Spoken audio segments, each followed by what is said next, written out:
Apex academy MDS में आपका स्वागत है। और आज जो है हम अपन मोनेरा जगत पढ़ेंगे। जीव जगत का मोनेरा जगत जो काफ़ी IMP है, सभी परीक्षाओं में बहुत सारे क्वेश्चन इससे पूछे जाते हैं और पूछे जाएंगे। ठीक है, तो इसके लक्षण और इसका वर्गीकरण पढ़ लेते अपन मोनेरा जगत का।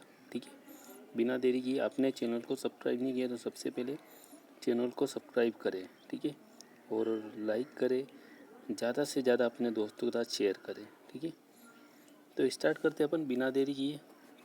ठीक है, सबसे पहले पढ़ेंगे अपन प्रमुख लक्षण, साइलेंट फीचर्स। ठीक है, मोनेरा जगत की जीवधारियों में प्रमुख लक्षण निम्न होते हैं। ठीक है, निम्नलिखित लक्षण पाए जाते हैं। कौन कौन से होते हैं वो देखते हैं। देखिए, सबसे पहला कैरेक्टर है, इसके अंतर्गत आने वाले जीव अत्यंत सूक्ष्म तथा प्रोकैरियोटिक कोशिका संरचना वाले होते हैं। ठीक है, जो मोनेरा जगत के अंतर्गत जीव आते हैं अत्यंत सूक्ष्म होते हैं और उनमें जो कोशिका होती है प्रोकैरियोटिक कोशिका संरचना वाले होते हैं। ठीक है, ये पॉइंट तो सबको समझ में आ गया हो। सेकंड पॉइंट देखते हैं, इनमें कोशिका भित्ति पाई जाती है जो कि सेलुलोज, पेप्टाइडोग्लाइकेन एवं पॉलीसेकेराइड की बनी होती है। ठीक है, इनकी जो सेल वॉल होती हैं सेलुलोज, पेप्टाइडोग्लाइकेन और पॉलीसेकेराइड की बनी होती है। ये भी बहुत महत्वपूर्ण पॉइंट है कि मोनेरा जगत के जीवों की कोशिका भित्ति किससे बनी होती है, ये क्वेश्चन बन सकता है। ठीक है, थर्ड पॉइंट देखते हैं, इनमें सत्य नाभिक तथा कोशिका झिल्ली से घिरे कोशिकांगों जैसे mitochondria, endoplasmic reticulum, Golgi body आदि का अभाव होता है। ठीक है, इनमें जो होता है ट्रू न्यूक्लियस और जो भी प्लाज्मा झिल्ली या कोशिका झिल्ली से घिरे कोशिकांग होते हैं उन सब का अभाव होता है। ठीक है, जैसे mitochondria, endoplasmic reticulum, Golgi body, इन सब चीज़ों का इनमें अभाव होता है। फोर्थ पॉइंट देखते हैं, इनमें पोषण कई प्रकार से होता है। ये स्वपोषी या रसायन स्वपोषी होते हैं। ठीक है, या तो स्वपोषी होंगे, ठीक है, जिसे अपन ऑटोट्रोफिक बोलते हैं, या कीमो ऑटोट्रोफिक होते हैं, अथवा विषम पोषी भी हो सकते हैं। ठीक है, विषम पोषी भी होते हैं। तो इनमें पोषण 3 प्रकार से होता है। कितने प्रकार से? 3। ठीक है, या तो स्वपोषी होगा, या रसायन पोषी होगा, या हेटेरोट्रोपिक होगा। ठीक है, तो मुख्यतः अपन 2 प्रकार गिन सकते हैं अपन, ऑटोट्रोपिक और हेटेरोट्रोपिक। ठीक है, ये आप एक प्रोकैरियोटिक सेल से देखते हैं ना, प्रोकैरियोटिक सेल, इसमें आपको साइटोप्लाज्म दिखेगा। ठीक है, राइबोसोम्स के छोटे छोटे मॉलिक्यूल दिखेंगे, DNA देखिएगा, लेकिन इसका DNA जो होता है अनकवर्ड होता है। इसके बाहर जो होता है न्यूक्लियर मेम्ब्रेन जो होती है प्रेजेंट नहीं होती। ठीक है, सेल मेम्ब्रेन पाई जाती है, सेल वॉल पाई जाती है, लेकिन इसमें आपको कोशिकांग, किसी भी प्रकार की कोशिकांग स्पष्ट रूप से दिखाई नहीं दे रहे। ठीक है, इस प्रकार की जो सेल होती है उसको बोलते हैं प्रोकैरियोटिक सेल्स। ठीक है, फिफ्थ पॉइंट देखते हैं, ये प्राय एक कोशिकीय जीव होते हैं। ठीक है, इनका सबसे प्रमुख लक्षण होता है एक कोशिका वाले जीव जो होते हैं उनको मोनेरा जगत में रखा जाता है। ठीक है, नंबर 6 पॉइंट है, इनमें नाभिक के चारों ओर नाभिक की झिल्ली और नाभिक के अंदर केंद्रिका नहीं पाई जाती। ठीक है, अभी बताया मैंने आपके कि नाभिक के चारों ओर नाभिक की झिल्ली और नाभिक के अंदर केंद्रिका नहीं पाई जाती हैं। ठीक है, इनका DNA नग्न होता है, अर्थात DNA के साथ हिस्टोन प्रोटीन नहीं पाया जाता, अतः इनके नाभिक को न्यूक्लियोइड या जीनोफर भी बोलते हैं। ठीक है, इनका जो DNA होता है कैसा होता है? नग्न होता है, और DNA के साथ हिस्टोन प्रोटीन अब्सेंट होती है। ठीक है, इस प्रकार का जो नाभिक होता है उसे न्यूक्लियोइड या जीनोफर कहते हैं। ठीक है, तो ये क्वेश्चन भी बन सकता है कि मोनेरा जगत के जो जीव होते हैं उनके नाभिक को और क्या कहते हैं? तो जीनोफर बोलते हैं उसको। क्या बोलते हैं? जीनोफर या न्यूक्लियोइड।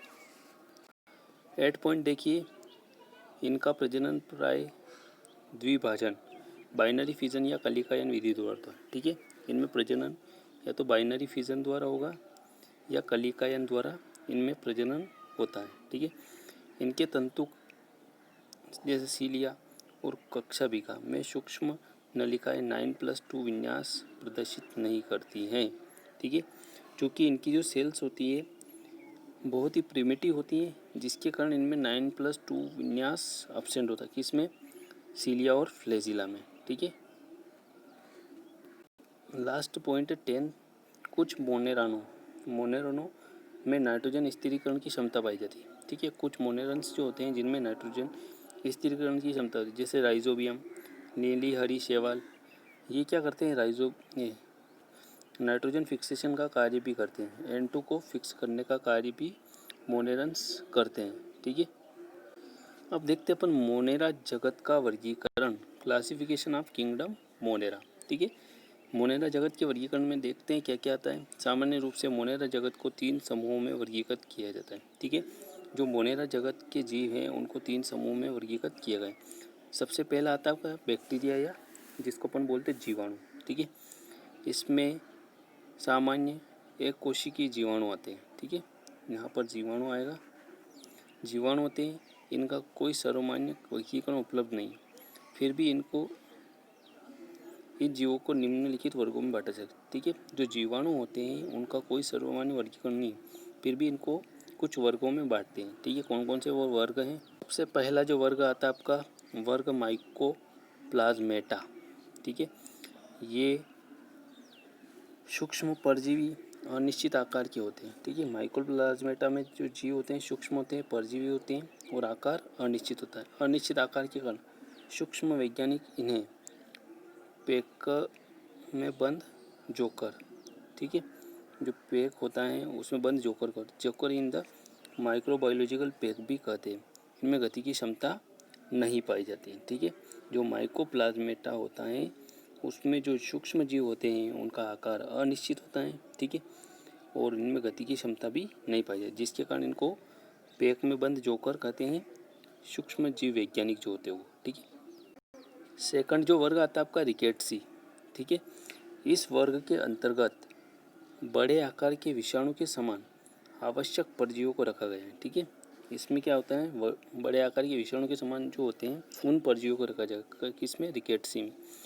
ये सामान्यतः जू एवं पीसू पर परजीवी के रूप में पाए जाते हैं। जो जू और पीसू होते हैं उसमें परजीवी के रूप में। इस वर्ग के जीवों का नाम अमेरिका के रोग विज्ञानी रिकेट्स के नाम पर रखा गया है। ठीक है,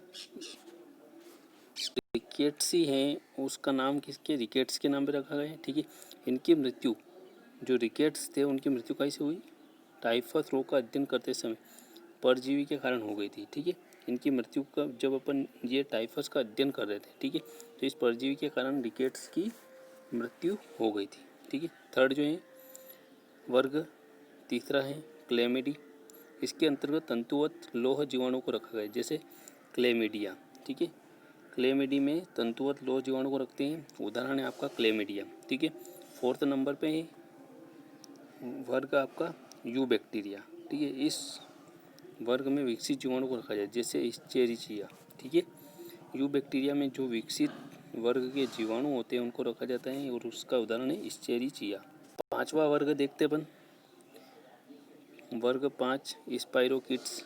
ठीक है, इस वर्ग के जीवाणु लंबे और तथा कुंडलित होते हैं। जो स्पाइरोकिट्स होते हैं उस वर्ग के जीवाणु कैसे होते हैं, लंबे तथा कुंडलित होते हैं, जैसे ट्रिपोनिमा, जो मनुष्य में जननांगों का रोग सिफिलिस पैदा करता है। ये भी बहुत IMP है कि मनुष्य में जननांगों का रोग जो सिफिलिस होता है किसके द्वारा पैदा होता है, ट्रिपोनिमा के द्वारा। ठीक है, वर्ग 6 है आपका मिक्सोबैक्टीरिया।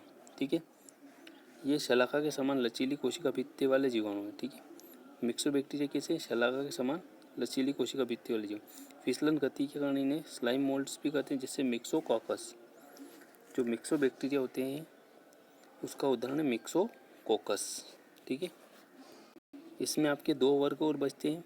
ठीक है, फर्स्ट जो अपने पढ़ा था जीवाणु, और दूसरा आता है एक्टिनोमाइसिटीज। वो सभी जो पढ़े थे वो सब जीवाणु के वर्ग थे। ठीक है, एक्टिनोमाइसिटीज में क्या होता है, इसमें तंतुमय जीवाणु होते हैं जिन्हें स्ट्रेप्टोमाइसिटीज कहते हैं। ठीक है, एक्टिनोमाइसिटीज में तंतुमय जीवाणु आएंगे जिन्हें एक्टिनोमाइसिट्स भी कहेंगे। ठीक है, और लास्ट है आपका साइनोबैक्टीरिया। इसमें प्रकाश संश्लेषी जीवाणु आते हैं। ठीक है, साइनोबैक्टीरिया में जो भी प्रकाश संश्लेषी फोटोसिंथेटिक बैक्टीरिया जो होते हैं, ठीक है, वो किस में आते हैं, साइनोबैक्टीरिया। ठीक है, आपको ये सेशन कैसा लगा कमेंट करके बताएं, और ज़्यादा से ज़्यादा वीडियो को शेयर करें। धन्यवाद।